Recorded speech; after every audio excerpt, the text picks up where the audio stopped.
some concluding remarks regarding price elasticities. You may have already noticed that in many situations we try to simplify the economic reality. And that also applies to the functions that we choose. In many cases, market demand or market supply are presented using linear functions. We like them, they are easy to draw, they are easy to calculate. However, when it comes to elasticities, they are a bit problematic. Have a look here, have a look at this slide. When it comes to elasticity of linear function, it is variable. I mean, it depends on two factors. First of all, it depends on the slope of the line. Hence, you remember me saying this is perfectly inelastic, demand or supply. This is perfectly elastic, demand or supply, right? So the slope has something to do. And obviously, positive slope of the supply function gave you positive elasticity. Negative slope of demand function gives you negative value of this elasticity, right? So this is kind of easy.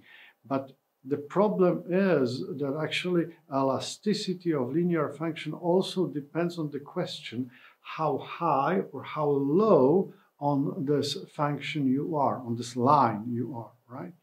So there is a kind of rule of thumb idea of how to calculate the elasticity when it comes to linear function, because if you divide the length of the segment that is below the point you are in by the length of the segment that is above your point, then you get some idea of the elasticity, right? So if you look at this point down there, then obviously the length below is 0 because it's on the horizontal axis and divided by the length, the full length of the curve, that gives you 0. So this is inelastic demand at that point, right?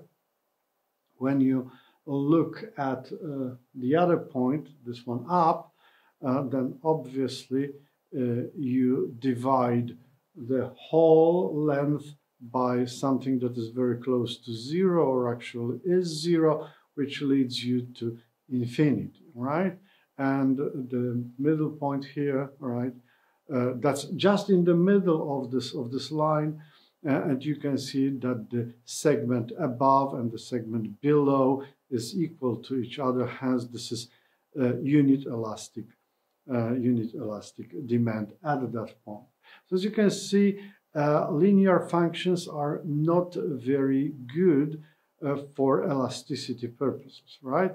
You can have also kind of mathematical proof of that, right? So if you look at this slide here, you've got this function of demand that is linear. So you've got two parameters, A and B, both are positive, but see there is a negative sign before B, making this negative impact of the market price on quantity demanded. So the bigger is Px, the smaller is quantity demanded of X.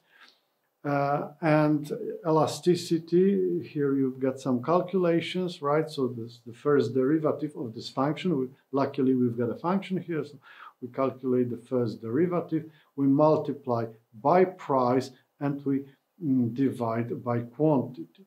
So the first derivative of this function of demand is just minus b, and this is multiplied by p and divided by q, and q is a minus b times p, right? You get some kind of expression.